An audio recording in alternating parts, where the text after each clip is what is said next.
Baik, selamat malam untuk kita semua. Malam Ibu. Saya mau Malam cek saya mau cek kehadiran.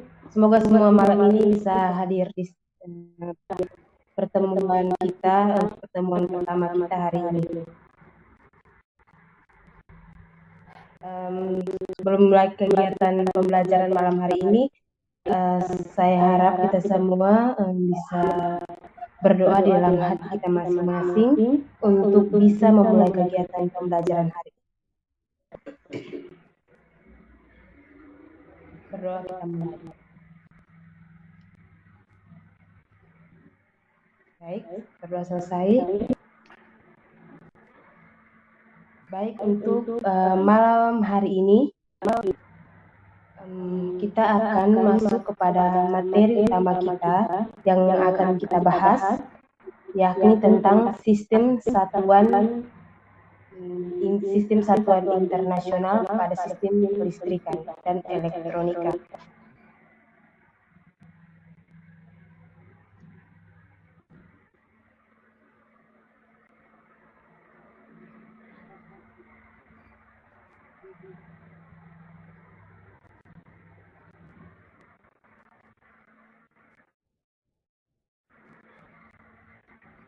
Tujuan dari pembelajaran kita hari ini yaitu 3.1.1, yakni melalui metode pembelajaran blended learning, siswa diharapkan mampu memahami satuan dasar dan elektronika atau sistem internasional dan unit secara benar. 4.1.2, melalui model pembelajaran blended learning, siswa diharapkan mampu menerapkan satuan dasar dan elektronika menurut sistem satuan internasional pada kelistrikan secara benar. Itu adalah tujuan pembelajaran yang akan kita capai pada kegiatan pembelajaran kali ini. Oke, kita masuk pada materi pembahasan yang pertama tentang pengertian tentang sistem satuan internasional. Sistem satuan internasional itu merupakan sistem satuan yang telah ditetapkan dan dipakai secara universal atau secara umum. Mengapa ada sistem satuan internasional? Sistem satuan internasional ini ada karena adanya perbedaan satuan-satuan yang dipakai di setiap negara. Misalnya, di Inggris, satuan yang dipakai untuk menentukan tinggi itu adalah kaki. Sedangkan contoh konkretnya kita di Indonesia, biasanya untuk menghitung tinggi, biasanya kita menggunakan jengkal atau hasta. Dan dengan perbedaan-perbedaan satuan ini, maka ditetapkanlah satuan sistem internasional, sehingga bisa dipakai secara umum oleh siapapun dari negara manapun. Sistem satuan internasional ini lahir pada Revolusi Prancis tahun 1789. Sistem satuan internasional ini ada dua hal, yakni ada besaran dan satuan. Nah, besaran itu adalah segala sesuatu yang dapat diukur, dihitung, dan memiliki satuan.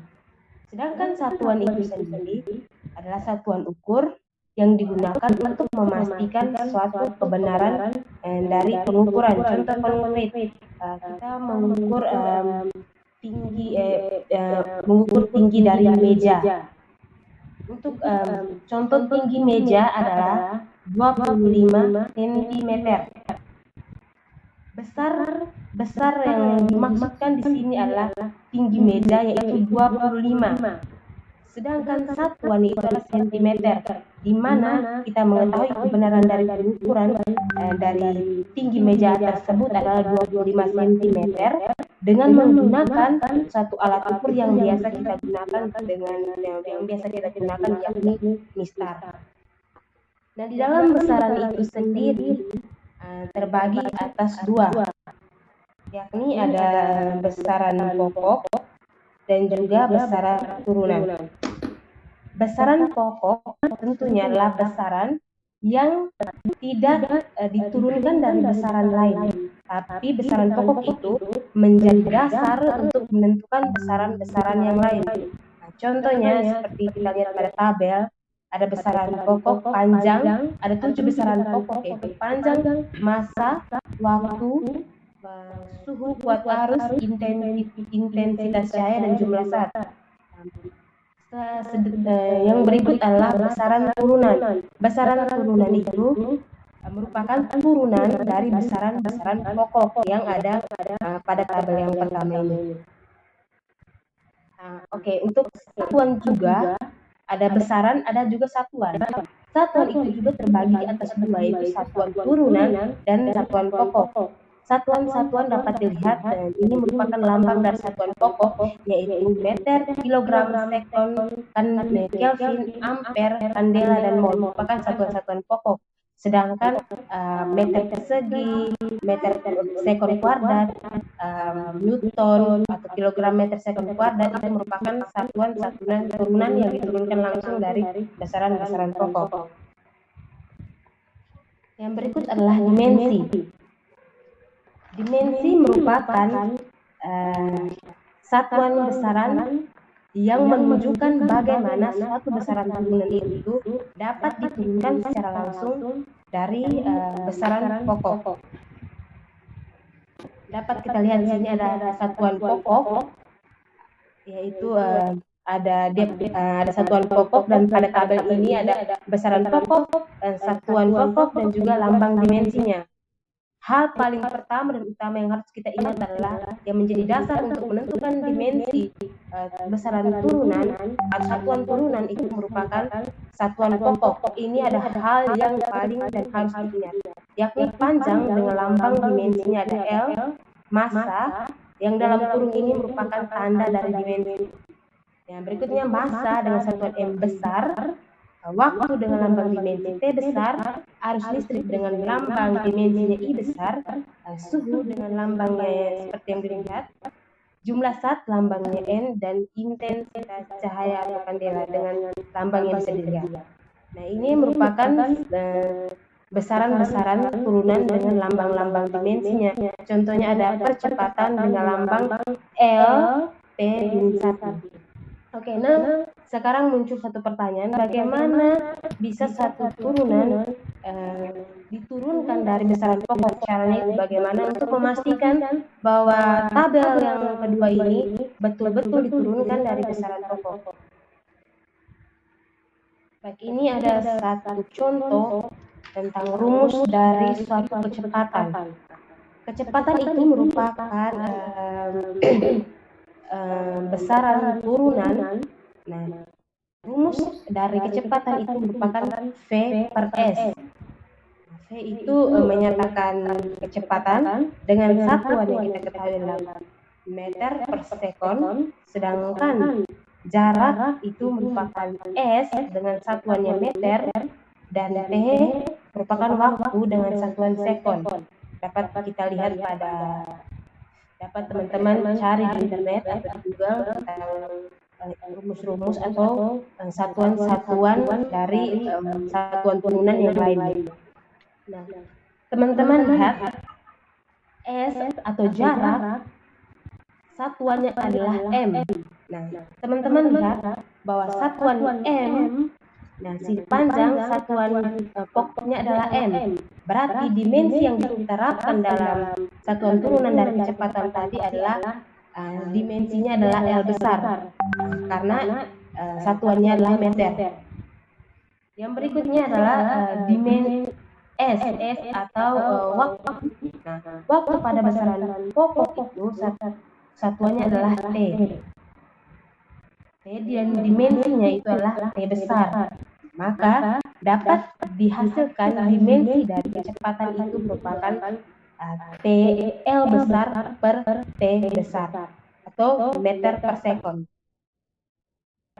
Itu merupakan cara bagaimana satu satuan turunan diturunkan dari satuan pokok ataupun besaran pokok yang besaran turunan yang diturunkan dari satuan pokok. Yang berikut adalah kita akan masuk kepada konversi satuan. Nah, untuk konversi satuan, nah di sini ada dua cara yang dapat kita gunakan, yaitu dengan notasi keilmuan dan juga ada notasi teknik. Teman-teman dapat lihat pada tabel bagaimana tabel yang ada dalam layar teman-teman masing-masing dari kilometer sampai milimeter. Ketika turun satu tangga maka dikalikan dengan 10. Ketika naik satu tangga, naik berarti dari bawah ke atas, itu berarti kita bagi dengan 10. Contoh soal, di sini 1 kilometer sama dengan berapa meter? Jawabannya adalah 1 kilometer sama dengan 1 kali 1000 meter sama dengan 1000 meter. Didapat dari mana? Ditanya tadi 1 kilometer sama dengan berapa meter? Kita lihat pada tangga dari kilometer sampai milimeter. Kita lihat dari kilometer turun ke meter. Kilometer ke hektometer itu 10. Hektometer ke dekameter juga 10. Dekameter ke meter juga 10. Nah, tadi sudah ada 3, 10. Nah, dikali berarti hasilnya adalah 1000. Jadi 1 kilometer sama dengan 1000 meter. Yang berikut adalah 2 meter sama dengan berapa hektometer. Nah, teman-teman lihat. Nah, ini adalah 2 meter. Berarti dia naik 2 tangga. 1, 2. Ketika dia naik 2 tangga, otomatis dia harus dibagi 10. Nah, karena ada 10 yang ada, karena ini adalah 10, tangga kedua juga 10, maka ada 100. Setelah maka dari itu 2 meter tadi kita harus bagikan dengan harus bagikan dengan 100, teman-teman, bukan bagi 1000, tapi kita harus bagi dengan 100. Nah, jadi 2 dibagikan dengan 100 menghasilkan 0,02. Ini bukan 1000, ini harusnya 100. Oke, yang berikut adalah tentang notasi teknik. Nah, notasi teknik di sini kita ada pico, ada nano, ada mili, ada senti, ada desi, deka, hekto, kilo, mega, dan giga, dan sebagainya. Ini teman-teman harus hafal.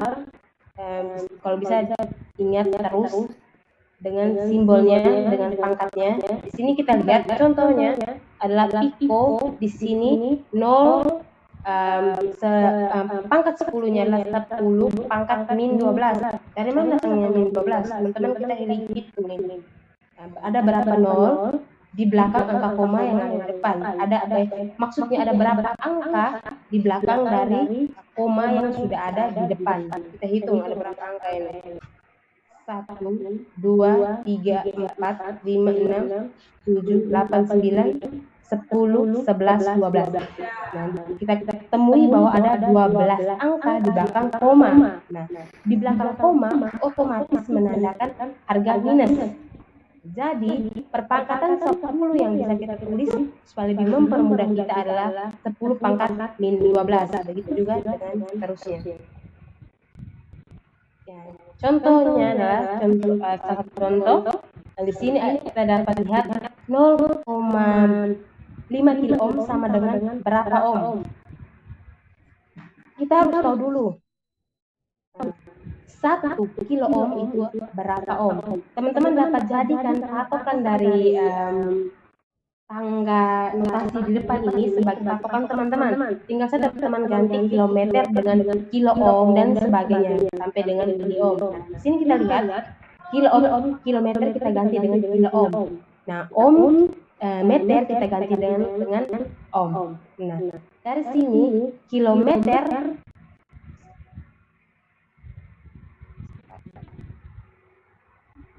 Nah, di sini sabar. Nah, di sini kita lihat bahwa kilo ohmnya itu 0,5 kilo ohm sama dengan berapa ohm? Yang seperti kita lihat turun tangganya adalah 5. Ini salah teman-teman, ini tidak bisa dibagi, harusnya dikali 0,5 harusnya dikali dengan 100. Ya, tidak bisa dibagi teman-teman karena maaf ada kesalahan karena kalau turun prinsipnya kita tadi bahwa kalau turun berarti harus dikali. Berarti kita kalikan sudah 0,5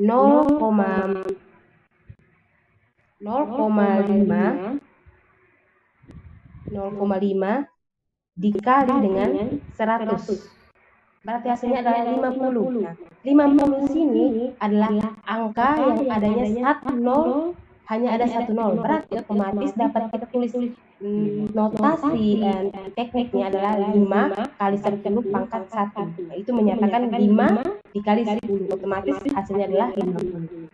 Baik teman-teman, itu sekian pembelajaran kita hari ini. Terima kasih, semoga teman-teman bisa menyimaknya. Dan di sini saya sudah menyiapkan LKPD untuk bisa teman-teman kerjakan LKPD-nya. Teman-teman bisa kerjakan LKPD yang sudah disiapkan. Di sini nanti akan saya kirim baik via WhatsApp untuk teman-teman bisa kerjakan soal-soal yang sudah tertera di dalam LKPD. Nah, ini juga sebagai penugasan untuk teman-teman untuk bisa mengerjakannya, dan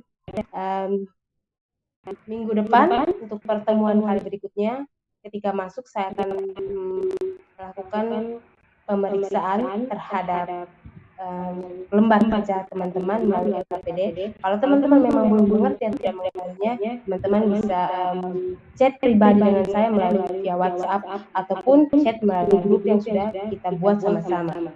Baik teman-teman, itu saja yang hari ini saya paparkan materinya. Sekian dan terima kasih. Kita bisa tutup dengan doa dari dalam diri kita masing-masing.